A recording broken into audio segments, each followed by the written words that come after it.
Bamakɔ ana lamini n'a bolomana dugu Mali kɔnɔ Mali kɔ kan Boubacar Sidiki an bɛ bɛɛ lajɛlen fo k'u waliɲuman dɔn ni nin dana in gosira a bɛ jamana kunnafoni de maana Boubacar Sidiki k'a dɔn labɛn kɛlen don min ye tamasiyɛnw ye ani hakilina bɛ bɔ Hamɛrɛ Jakite la k'a jira an na k'a fɔ an k'a daminɛ n'ale y'o kɛ kaban i k'a dɔn fatiri sɛbɛnw ani dabaji karamɔgɔw u ka baara suko ni dugusɛjɛ tɛ an b'a da kɛnɛ ka bamanankan na Boubacar Sidiki i k'a dɔn labɛn bɛɛ lajɛlen ye ɲɔgɔn sɔrɔ Tezara premier mina Hamɛrɛ Jakite an bɛ mun kɛ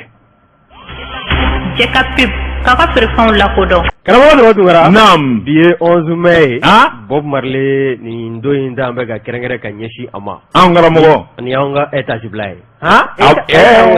Allah ma i bɛ arasaw ka suma ye e b'o dɔn ɲɛdɔn wa n ka cɛ kamalen dɔ tun bɛ Segu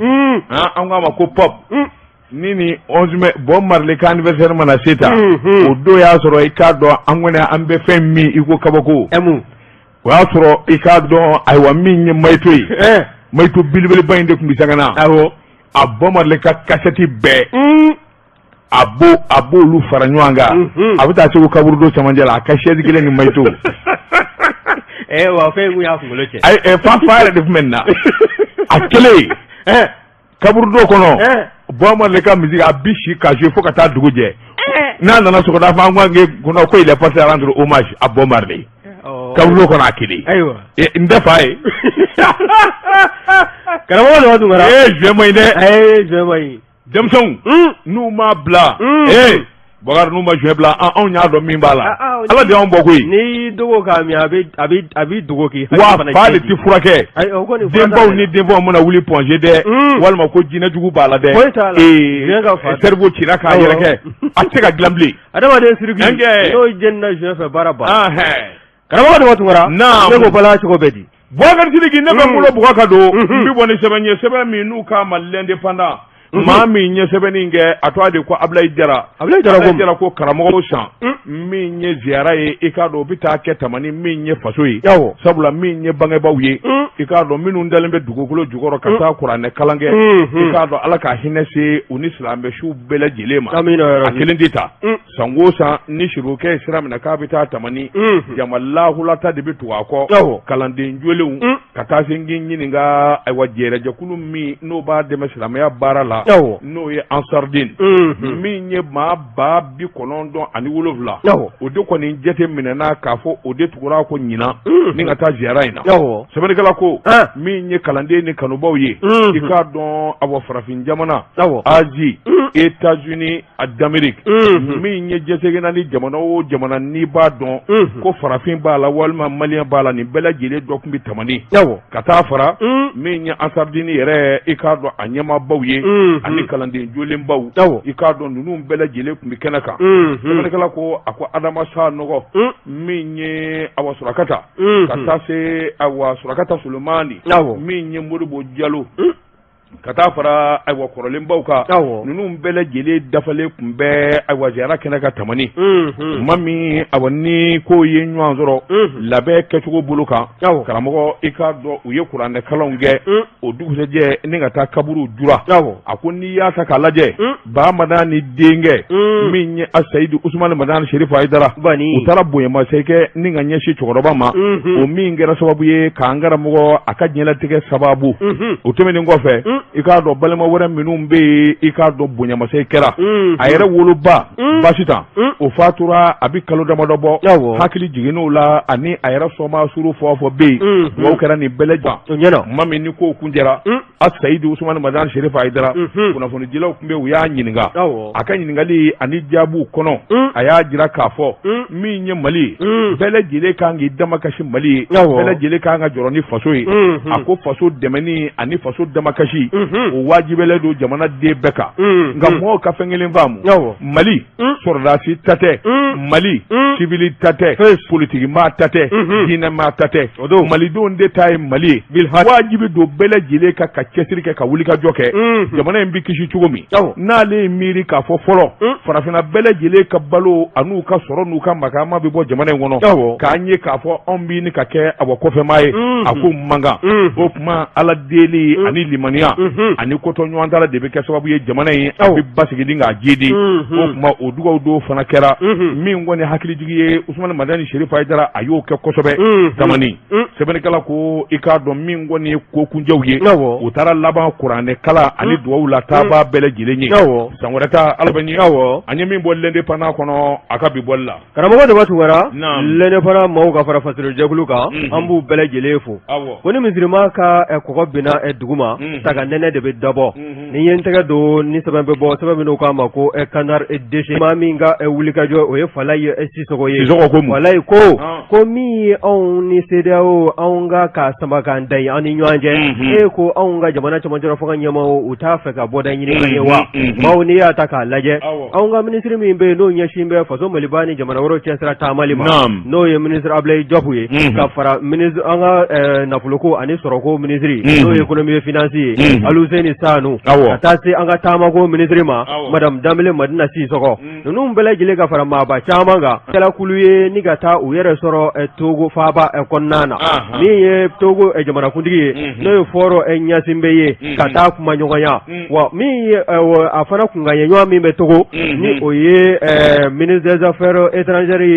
min bɛ Togo ani intégration régionale des Togolais de l'extérieur n'o ye Robert Duse ye ninnu bɛɛ lajɛlen kɔni anw ka nin délégation ni k'a bisimila Togo jamana kan kuma ɲɔgɔnyew tɛmɛna u ni ɲɔgɔn cɛ kɔrɔlen jamana fila u sinsin bɛ fɛn min kan o de ye sɔrɔ o bɛ se ka ji di cogo min na an ka jamana fila ni ɲɔgɔn cɛ jamana fila in denw bɛ se ka nafa sɔrɔ cogo min na jamana fila ka teriya la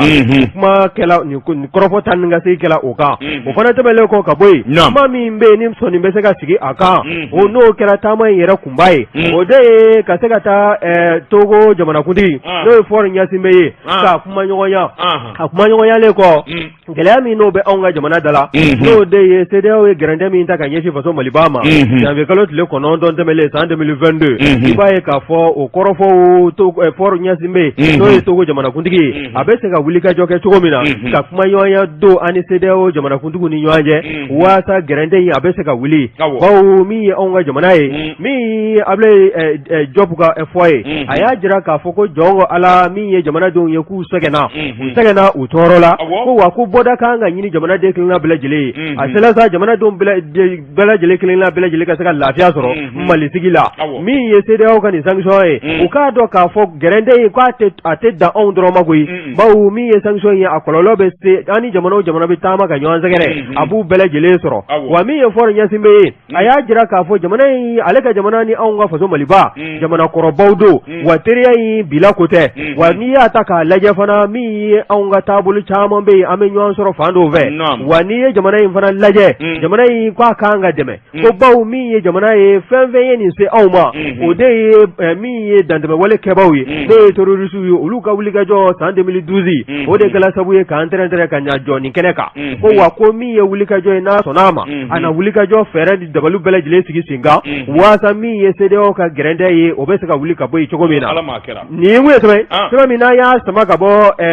Kanar Déché kɔnɔna na Falaye Sisoko a ka fasiri don voilà Tiriki n bi bɔ ni sɛbɛn ye sɛbɛn min n'u k'a ma le soir de Bamako wula o don Boubacar Tiriki a jiri a fankelenja b'a to doigt ɲininaw ɲɛ bi don a la siga t'o la Boubacar Tiriki an ka jamana sɔrɔdasiw ka ɲɛmaaba chef d'état major général min ye Umaru Jara ye Baru Kolondigi Jara i k'a dɔn ani maa caman bɔra ɲɔgɔn fɛ sɔrɔdasiw la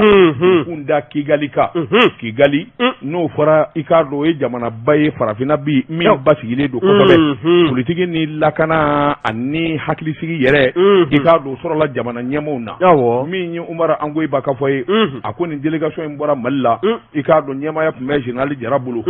min ye a bɔ minisiri n'o bɛ sécurité ko fɔ i k'a dɔn o de y'u kunbɛn tarata don min ye général Jean Bosco Kazura u ka chef d'état major général min ye u ka armée ka ɲɛma Rwanda o fana tun bi kɛnɛ kan sɛbɛnnikɛla ko Jarakɛ kɔni y'a jira u la Mali nakun de ye kana ɲininkali kɛ u sera k'u ka jamana basigi i k'a dɔn Bamajan wale k'a dabila ka lakana sabati Mali nana ka se ka dɔnniya sɔrɔ o la a jar'u ye fo k'a fɔ k'a to ten u y'a jira k'a fɔ min ye basigi ni hakilinaw ye duguna fɛn o fɛn b'u bolo ani dalu fɛn o fɛn b'u bolo u ye nin bɛɛ lajɛlen jira i k'a dɔn général Jara la sɛbɛnnikɛla y'a jira k'a fɔ Mali faama kuraw jɔ ko a la Mali basigi ani Mali ɲɛtaa b'u sɛbɛ la dugu tɛna janya u ma maa tɛna janya u ma min kɔni b'a to u bɛ hakilina caman sɔrɔ sɛbɛnnikɛla ko ni maa min ye Uranda ta k'a lajɛ i k'a dɔn u ka wulikajɔ ni cɛsiri san damadɔ in n'a a kɛra jamana basigilenba ye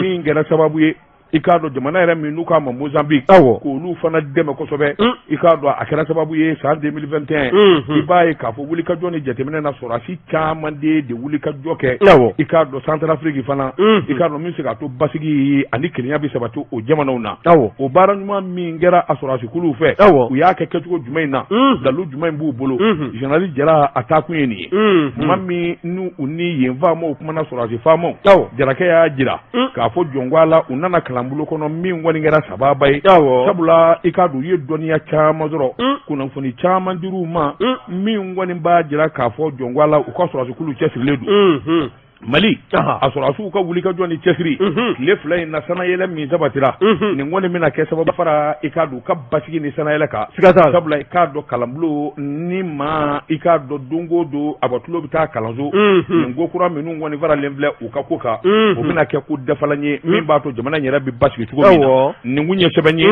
an ye min bɔ soir de Bamako kɔnɔ Bamako la karamɔgɔ Dawatu ka soir de Bamako an b'u fo ni ye n tɛgɛ don ni sɛbɛn bɛ bɔ sɛbɛn min k'a ma ko le pays jamana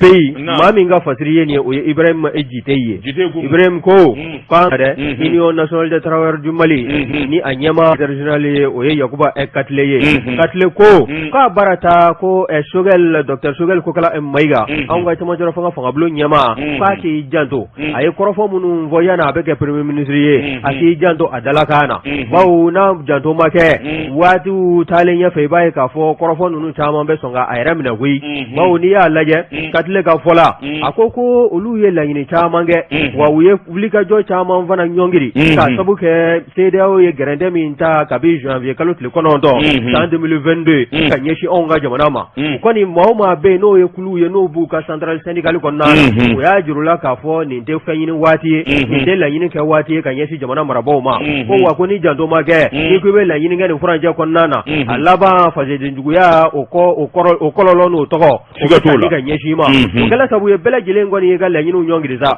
yanni jamana a bɛ wuli ka jɔ a sen 2 kan ko nka ko kɔsada in na min ye anw ka cɛmancɛ fanga fangabulon ɲɛmaa ye n'o ye Dr Sogɛl Kokala Mayiga ye a ye tɛmɛli min kɛ CNT maaw ɲɛkɔrɔ CNT maa minnu kɛn bɛ ka asa bibi in na cɛmancɛ fanga kɔnɔna na i b'a ye k'a fɔ a kɛla ka bɛn alamisa dɔ ma avril kalo tile 21 san 2022 wa a ye kɔrɔfɔ caman sarada wa a y'a jira fana k'a fɔ min ye anw ka comprésow ye minnu gɛnna ka bɔ baara la ani minnu bɛ n'olu yɛrɛ y'a jira k'a fɔ jɔn ko ala ne bɛ n ka retraite ta ni nanzaraw ko retraite anticipée o maa kofɔlen ninnu ka lahalaya minnu n'olu tun bɛ Sogɛl Kokala Mayiga n'o tun kofɔla ye i b'a ye k'a fɔ a da tula kɔrɔfɔ ninnu na ka kɔrɔfɔ minnu bɔla a da kɔnɔ waasa o kɔrɔfɔ ɲininkali ninnu ka jaabi fɛ k'a ma kɛ Union nationale des travailleurs du Mali o jɛkulu ka hakilinaw ye bawo n'i y'a ta k'a lajɛ maa ninnu caman gɛnna ka bɔ baara ninnu na n'o ye forobaca ye k'a sabu kɛ Banque mondiale diɲɛ seleki naani waribontigi n'o ka taa se fond international a fɔ fond monétaire international ma n'o ye FMI ye ninnu de nana ka n'u ka hakilinaw kolonw ta ka ɲɛsin anw ka jamana ma a donni kama min ye jamana marabaaw ye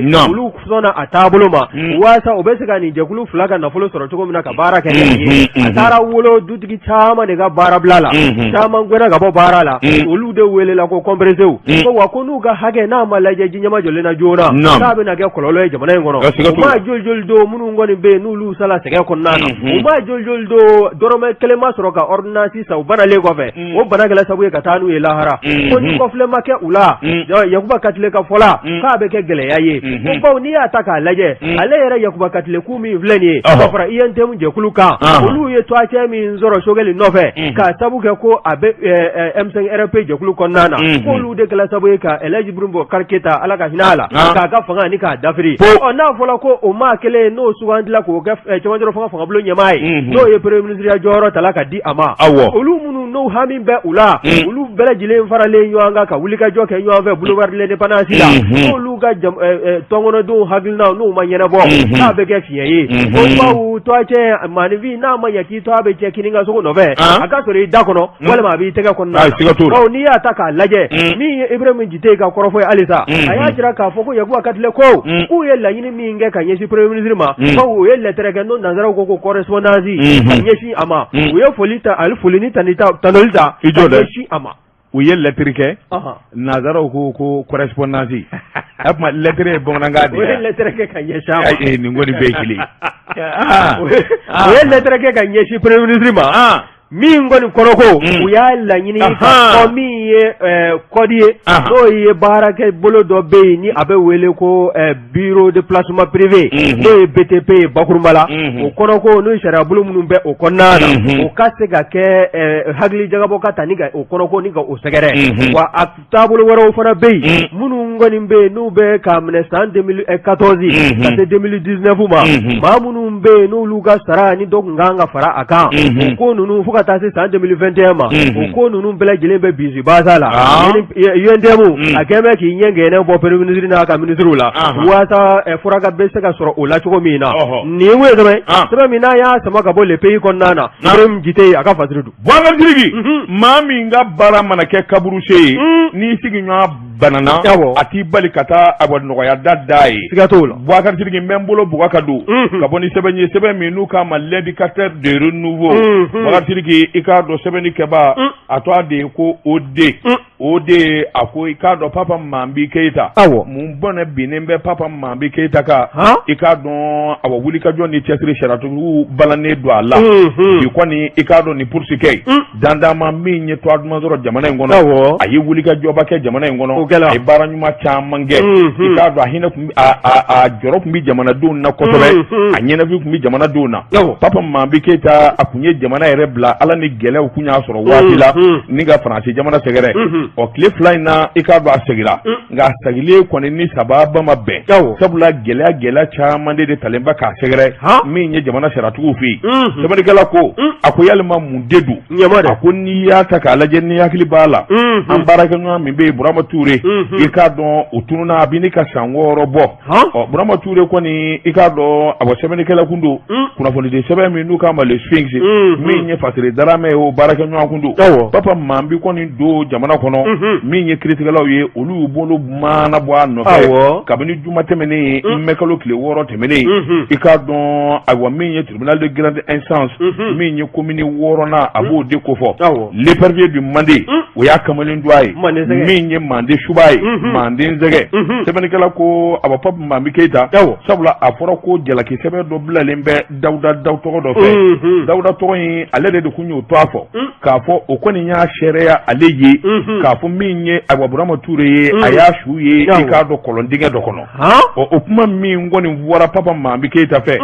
a na kɛ Dawuda Daw o kɔni dara ayiwa ŋaniya jira kɛ bɔgɔ jenne kan k'a fɔ ale tɔ min fɔra Papa Mambi Keita fɛ ale ma jɛ n'o ye sabula ale n'a ma bɛn o kan nin kuma minnu n bana mininen don nin ye kungo ye sabula o kungo min ni ayiwa a jalaki kɔni bɔra Dawuda Daw la sɛbɛnnikɛla ko sariyatigiw kɔni y'a ɲininka min kɔni Papa Mambi Keita ayiwa a ka minɛ fɔlɔ ni ka ɲininkali kɛ i k'a dɔn minɛni kɔni kɛra ka taa bila n k'i ɲininka awa fo kasoboba la maa min n'a b'o fana na sɛbɛnnikɛla ko i b'a ye k'a fɔ wulikajɔ nana boloda min ye gendarme dɔ ye ka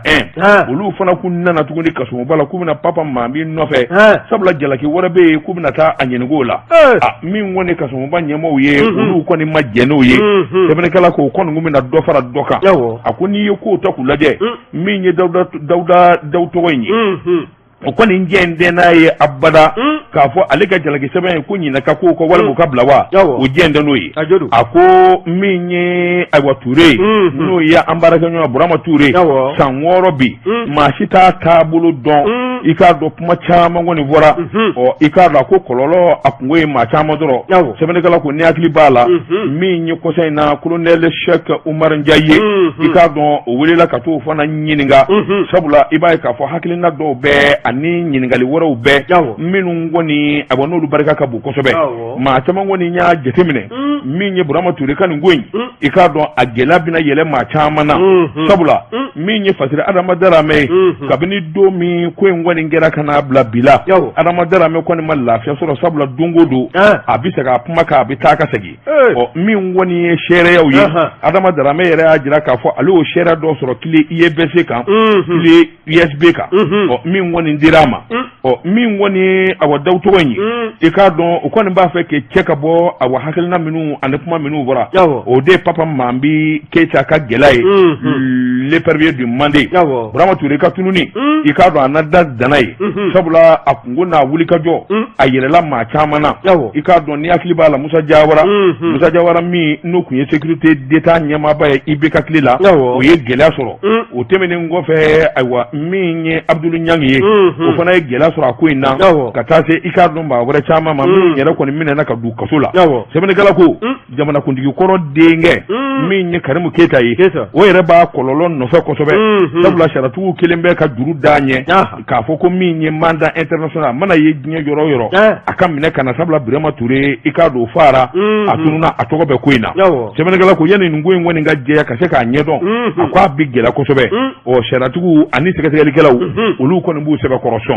nin kun ye sɛbɛn ye an ye min bɔ indicateur de renouveau kɔnɔ a ka bi bɔli la indicateur k'a ka feerefɛnw lakodɔn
Rastafaria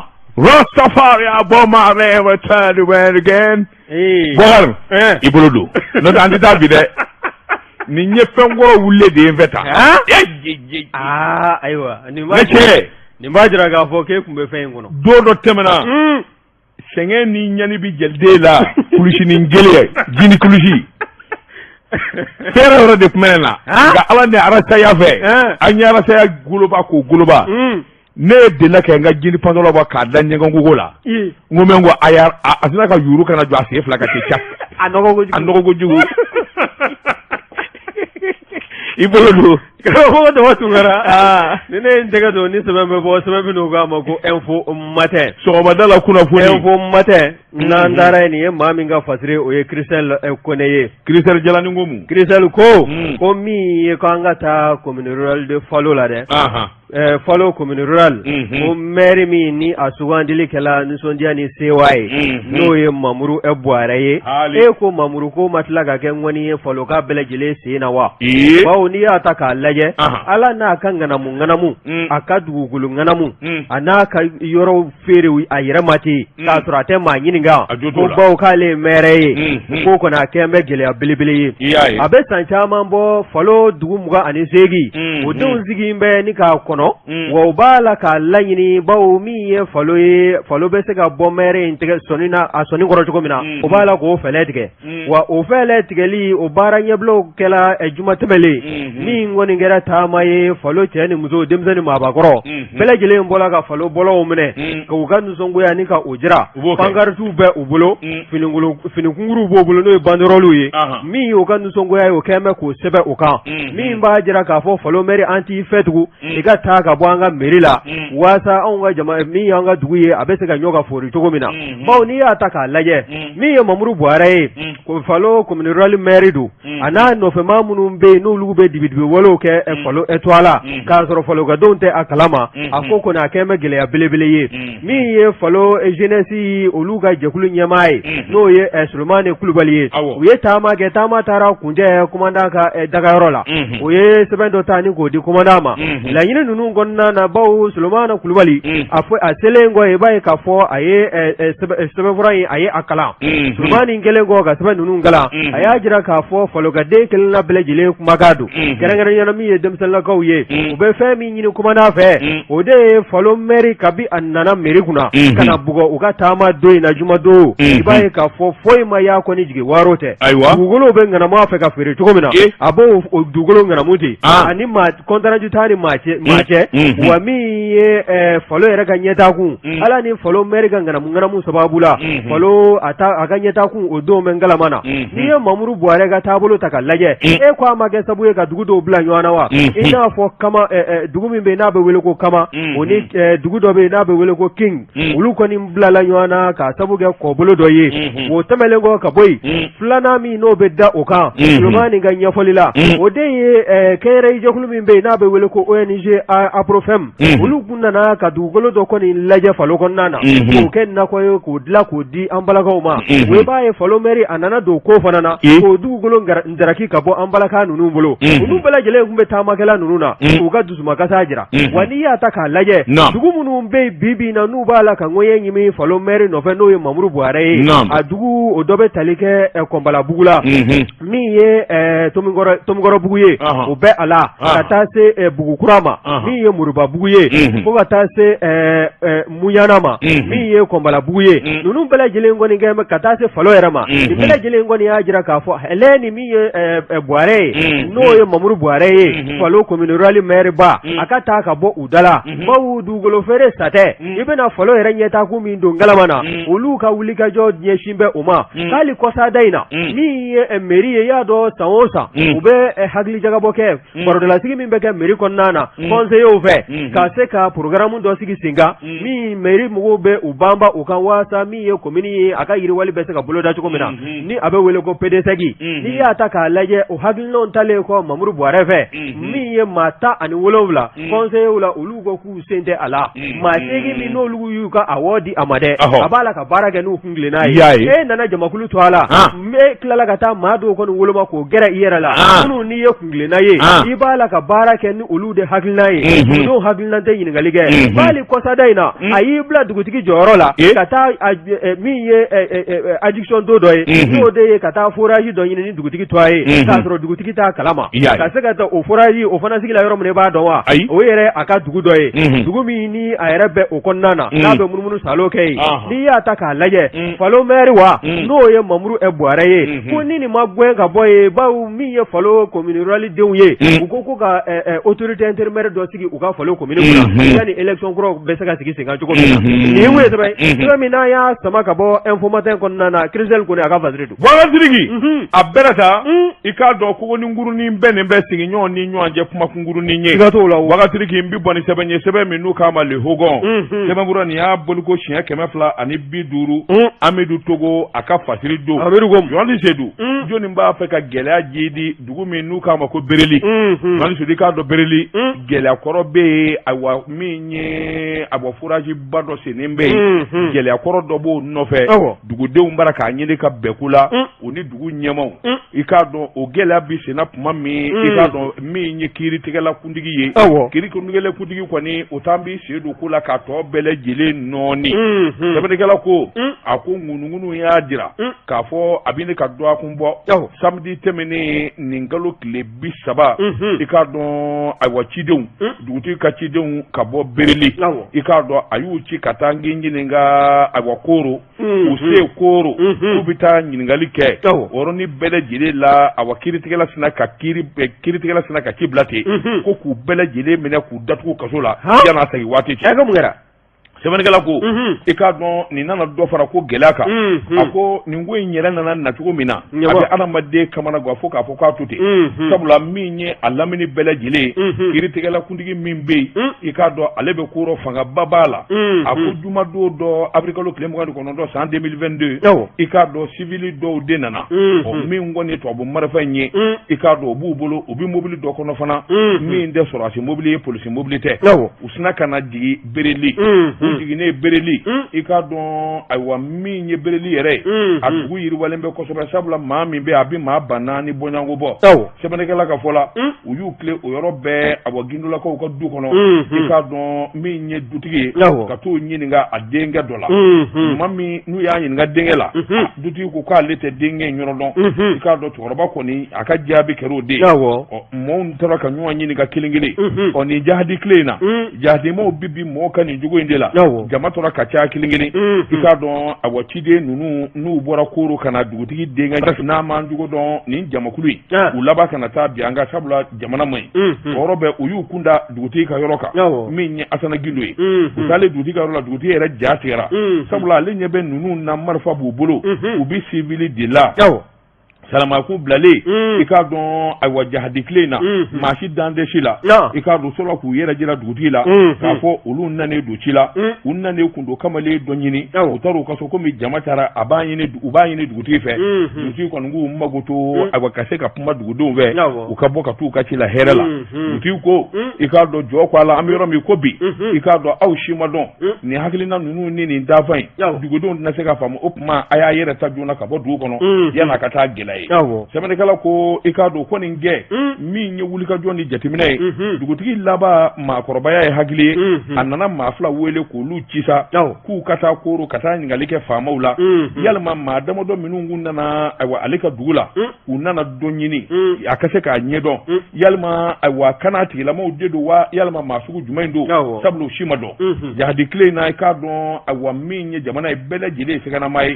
o kɔni gɛn i k'a dɔn dugutigi fɛ min ye Asana Gindo ye sɛbɛnnikɛla ko a ye maa minnu ji sibiri don ka taa Koro k'u ka taa ɲininkali kɛ a k'i k'a dɔn olu kɔni dara u ma segin sabula min ye kiiritigɛla ye olu y'u kun da gendarmerie de ka taa ɲininkali kɛ ɔ gendarme ye ci bila i k'a dɔn u ka juge ma juge yɛrɛ kun tɛ ayiwa Koro koyi juge bɛ a nanen kun don Bamakɔ sali kɛli la ɔ i k'a dɔn yɔrɔ bɛɛ ayiwa juge kɔni y'a fɔ gendarme ye ninnu kana dankɛ dɛ a y'u minɛ o yɔrɔnin bɛɛ lajɛlen la a k'u datugu kaso la yanni segi waati cɛ sɛbɛnnikɛla sɛbɛnnikɛla ko a ko dugutigi ka cidenw minɛ ni k'u don kaso la i k'a dɔn u dun jɛra dugutigi fɛ a ko nin ye ko ye min bɛ maanifin kamana guwa a ko juge de paix a compétence étendue Koro min ye Nari Batarawele a ka fanga kɔni i k'a dɔn fangaba b'a la u y'u yɛrɛ ɲininka sa yalima ayiwa kiiritigɛla bɛ se k'i to dugu wɛrɛ la ni nka ayiwa mɔgɔw minɛ k'u datugu wa sabula n'i ma ɲɛ i bɛ maa bila mandat de dépôt la sɛbɛnfura minnu bi bɔ n'o ye sariya sɛbɛnw ye f'i k'a bulon nɔ bila ne tɛ kɛnɛ kan fo kuma dama i ma siɲɛ juru kɛ i ma foyi kɛ yalima se b'i ye ka mɔgɔw datugu wa ɲininkali tun bɛn min kɔni kɛra nin na dugu la a ye mɔgɔ kamana guwan dugudenw kɔni tora ka kumaw ɲɛfɔ ɲɔgɔn ye ka kumaw ɲɛfɔ ɲɔgɔn ye nin bɛna dɔ fara ayiwa gɛlɛ kan ka sababu kɛ min ye maa minnu minɛnen bɛ k'u datugu a fɛ lɔkɔli karamɔgɔ dɔ b'a la o baarakɛɲɔgɔn kɔni kelen bɛ ka cɛsiri boloda ko f'u k'a dɛmɛ min ye duguden tɔw ye olu fana i k'a dɔn na fara ɲɔgɔn kan a ko n'i y'a ta k'a lajɛ dugu min fɔ min ye bereli ye i k'a dɔn jiko mankan dɔ bɛ yen ka kɔrɔ a kun ye dugudenw bila ɲɔgɔn na kosɛbɛ ala ni cɛsiri ani wulikajɔ di jateminɛw fɛ i b'a ye k'a fɔ maa caman kɔni kumana duguden ninnu ni ɲɔgɔn cɛ a ko n'i y'a ta k'a lajɛ dugu min bɛ yen n'o ye bereli ye ka taa se komini abukɔrɔfɛn i k'a dɔn i b'a ye k'a fɔ gɛlɛya donna olu ni ɲɔgɔn cɛ hakilina caman na kɔlɔnba dɔ sennen bɛ yen i k'a dɔn kuma kɔni kɛra a dugudenw sigilen don u baara ka ɲɔgɔn faamu ka kuma nin fana nana don a la i k'a dɔn ɲuguɲugu bɛ ɲagaɲaga wuli sɛbɛnnikɛla ko an bɛ donni minɛ ko bɛ i k'a dɔn jamana min ye bereli ye gɛlɛya bɛɛ kosɛbɛ ni juge in kɔni ma ko ta bala k'a kɛ ni hakili ye i k'a dɔn a bɛna duw bila ɲɔgɔn na i k'a dɔn mankankɔrɔ dun wulilen burusi kɔnɔnaw na u dun sɛgɛnnen don u tɔɔrɔ la jahadimaw y'u tɔɔrɔ n'a fɔra i k'a dɔn ayiwa kiiritigɛla walima faama wɛrɛ ka n'i da don o ko la ka kɔrɔlenw wuli a ko a bɛ gɛlɛya kosɛbɛ o tuma min kɔni Amidu Togo ye welewele da kelen don ka tabale gosi min b'a to faamaw bɛ k'o kɛ ni hakili waasa dugudenw ka bɛn nin kun ye sɛbɛn ye an ye min bɔ le hogon kɔnɔ a ka bi bɔli la le hogon k'u bɛɛ lajɛlen fo karamɔgɔ Daba Tunkara n'i ye n tɛgɛ don ni sɛbɛn bɛ bɔ sɛbɛn min n'o k'a ma ko soir de Bamako wula soir de Bamako maa min ka fasiri ye nin ye o ye Yusufu Konate ye Yusufu Konate ko Yusufu ko min ye lɔkɔli privé minnu n'olu bɛ Sikaso ko u ma laɲini k'a fɔ k'u na baarabila kɛ wa o baarabila n'i y'a ta k'a lajɛ ko a ma daminɛ kabini ntɛnɛn tɛmɛlen mais kalo tile 9 san 2022 n'i y'a ta k'a lajɛ a bɛ fɛn minnu nɔfɛ o de ye u ka tɔrɔmɔɲɔ min n'o bɛ faso la n'o de ye k'a minɛ san 2020 kana 2021 na faso kun kan ka nafolo min lasigi u ma dɛ o nafolo o de ma sɔrɔ minnu kɛn bɛ ka kulekan bɔ fan bɛɛ fɛ a bɛ ɲini ka waati jan bɔ nafolomugu in ni lajɛ fana Yusu ka fɔ la a bɛ t'i jɔ se fɔ wari miliyari 2 bɔ ɲɔgɔn la wa n'i ye kɔrɔfɔ in lajɛ min ye u yɛrɛ ka fara ɲɔgɔn kan jɛkulu min n'a bolofara filɛ nin ye Sikaso n'a bɛ wuli ka jɔ la a bɛ ɲini ka waati jan bɔ n'o ye Bekayi Kulubali ye Bekayi Kulubali ale de ye Sikaso lɔkɔli privé ka fara ɲɔgɔn kan jɛkulu ale y'o secrétaire général ye a y'a jira k'a fɔ a bɛ waati jan bɔ olu ye kulekan bɔ ka ɲɛsin anw ka jamana cɛmancɛ fanga ɲɛmɔgɔw ma wa jamana nana bila bisi basa min kɔnɔna na ka sanga ni CEDEAO ka gɛrɛndɛ min n'o tala ka ɲɛsin jamana ma i b'a ye k'a fɔ laɲini caman bɛ yen kɛrɛnkɛrɛnnen olu ka jɛkulu u y'a laɲini k'a fɔ k'u na kɔrɔfɔ caman bɛ yen n'o sonsoro nka n'a ma ɲɛ k'a fɔ nafolomugu foyi tɛ wari ko dilan ni wari yɛrɛ tɛ ko ni olu ka juru kɔni bɛ faso la f'a kan ka lajɛ ji ɲɛma jɔlen na n'u bɛ u ka baarabila in tɛ dɔwɛrɛ k'u ka dusumakasa jira waasa min y'u ka degun ye jamana ɲɛmɔgɔw n'o ye cɛmancɛ fanga ɲɛmɔgɔw ye u ka se ka kɔfilɛ kɛ u la ministre min n'o b'an ka lakɔliko kunna n'o ye Dedewu ye o kɔni min ye secrétaire général ka kɔrɔfɔ la a y'a jira n'o ye Bekayi Kulubali ye ko ministre ko jɔn ko ala an ka tiɲɛ fɔ k'a kun t'a kalama bawo kɔrɔfɔ ninnu olu bɛ laɲini kɛ ka ɲɛsin maa minnu ma olu tɛ kunnafoni yɛlɛ ka se ministre ma wa ministre yɛrɛ fana y'a jira k'a fɔ jɔn ko ala ale kun tɛ ko in kalama min ye baarabila in ye baarabila baaraw bɔlen kɔ ka kɛ i b'a ye k'a fɔ wulikajɔw kɔni sabatila fan bɛɛ fɛ wa min ye alamisa tɛmɛlen ye i b'a ye k'a fɔ nafolomugu ko wulikajɔ ma kɛ waasa dɛmɛ bɛ se ka ta ka ɲɛsin ni école privée jɛkulu ɲɛmaa ninnu ma wa bawo sefɔ wari miliyari 2 juru n'i y'a lajɛ ministre kɔni sera ka wulikajɔ min kɛ joona o de ye sefɔ wari miliyɔn 300 ani 77 a y'o de bila k'o yara ka taa bankiw kɔnɔna na Sikaso mara la waasa min ye nin kɛnyɛrɛ lakɔli privé ninnu tigiw ye u ka se ka dɔɔnin sɔrɔ ka bɔ juru la a kɔni bɛ wulikajɔ la ko jamana min ma taa kɛ ne ma e ɲɛ gɛnɛ bɔ walima k'i ɲɛ kumu ko i ka hakilinaw tɛ ɲɛnabɔ f'a kɔni o bɛ ɲini ka kɛ kamanaganko ye olu yɛrɛ bolo jamana bɛ dangan min na bi bɛɛ lajɛlen de kan k'i jɔyɔrɔ fa fɛn min kalifan bɛ i la i kan ka baara minnu boloda i k'u boloda i n'a fɔ a laɲinilen bɛ cogo min na i fɛ wa min ye jamana marabaaw ye n'u b'u kɔfilɛ dugumamaw na kɛrɛnkɛrɛnniyala minnu ka juru bɛ faso la jɔn ko ala jamana bɛ gɛlɛya kɔnɔ ko nka ko ni tɔrɔmɔɲɔni n'o ma to ka di u ma k'a bɛ kɛ gɛlɛya in dɔ de bɛ fara a giriya kan nin ye mun ye sɛbɛn cogoya min n'a y'a sama ka bɔ sɔrɔde Bamako kɔnɔna na Yusufu Konate a ka fasiri Bakari sɔgɔsɔgɔ la bonne tɛ mais n bolo don ni ka bɔ ni sɛbɛn ye sɛbɛn min n'u k'a ma le nouveau réveil Bakari k'a dɔn sɛbɛnkura in bi ko maa bila boli la min ye ayiwa sɛbɛnnikɛla ye nin y'a san 8 ye sɛbɛnkura ye i k'a dɔn a bɛ taa ka segin kɛ Bakari mun bɔnɛ bi nin bɛ ministre kan ministre min n'a bɛ soko kunna ani dugukolo ko Kamena Burama Kamena i k'a dɔn n'a ma ɲɛ k'a fɔ an bɛ camancɛ fanga na ni i dɛsɛra i b'i jɔyɔrɔ bila ka sɔrɔ i ma gɛn a ko n'o tɛ gɛlɛya min donnen bɛ ayiwa ATT so la Adama Kulubali ka fɔ la Burama Kamena a bɛ n'a fɔ a yɛrɛ de tɛ baara in ɲɛdɔn walima a dɛsɛra de min ye taa ka sigi ye kuma bɛɛ a dicogo ma ɲɛ walima a kɛcogo ma ɲɛ suyani kɛra la Bakari n'i y'o ye baara la bɛɛ i ba yɛrɛ de dɛsɛra walima a tɛ fɛn dɔn Burama Kamena a ta in ɲɛ jumɛn ye sɛbɛnnikɛla kɛlen bɛ ka ɲininkali tomi kɛ a bɛrɛ ta cɛ kunba dɔ taara lahara min ye Amadu Tumani Ture ye ale de ye nin hakilina in da ka jamana sɛgɛrɛ san 2002 a sigira don min a layidu ta maliyɛn fɛn o fɛn bɛɛ i k'a dɔn dugukolo sanni ani k'a jɔ k'a k'i i ka so ye n'o se t'i ye ale bɛna dabalitigɛ maliyɛn caman ka se ka i damata du sɔrɔ o de la san 2004 ka n'a bila 2012 la min ye président Amadu ye i k'a dɔn du 10,000 bɔɲɔgɔnko logements sociaux k'a daminɛ Kayi fo Kidale a y'a jɔ a bɛɛ lajɛlen la sɛbɛnnikɛla ko maa fɔlɔ minnu y'a sɔrɔ i k'a dɔn olu bɛ bangawalakila u ka du kɔnɔ min ye hakilinaw ni wulikajɔ ye a k'o bɛ kɛ laada ye a caman kɔni kɛra commune 6nan de la min ye Bamakɔ ta ye i k'a dɔn a fɔlɔfɔlɔ u k'o de ma 1008 logements du 1008 a ko o don o bɛ Kurubakari don min maliden minnu y'a sɔrɔ olu nisɔndiyara Amadu ye layidu ta k'a fɔ a tɛ dan o ma koyi sabula a nana wulikajɔ kɛ san o san i k'a dɔn a wasotigi kuraw bɛ bange sɛbɛnnikɛla ko i k'a dɔn du 500,000 ani 320 ani 160 kɔ i b'a ye k'a fɔ Amadu Tumani Ture a kɛra sababu ye k'o du de dilan i k'a dɔn Mali fa bɛɛ lajɛlen la Bamakɔ yɛrɛ dama du 70,000 ani 59 a n'a kunkanfɛ o de dilanla Bamakɔ kafo kɔnɔ sɛbɛnnikɛla ko i k'a dɔn marabolo bɛ yen a bɛɛ lajɛlen y'a damata ATT so sɔrɔ sɛbɛnnikɛla ko a ko ni wulikajɔw ta k'a lajɛ i k'a dɔn a bɔ dusumango tɛ fa tuguni na i k'a dɔn san 2012 nin ko ninnu nana jɔ sabula i k'a dɔn a bɔ kodɔnbaliya ani a bɔ jamana segin kɔ baaraw nana boloda Amadu Ayasa nɔgɔfɛ i k'a dɔn do y'a sɔrɔ so 4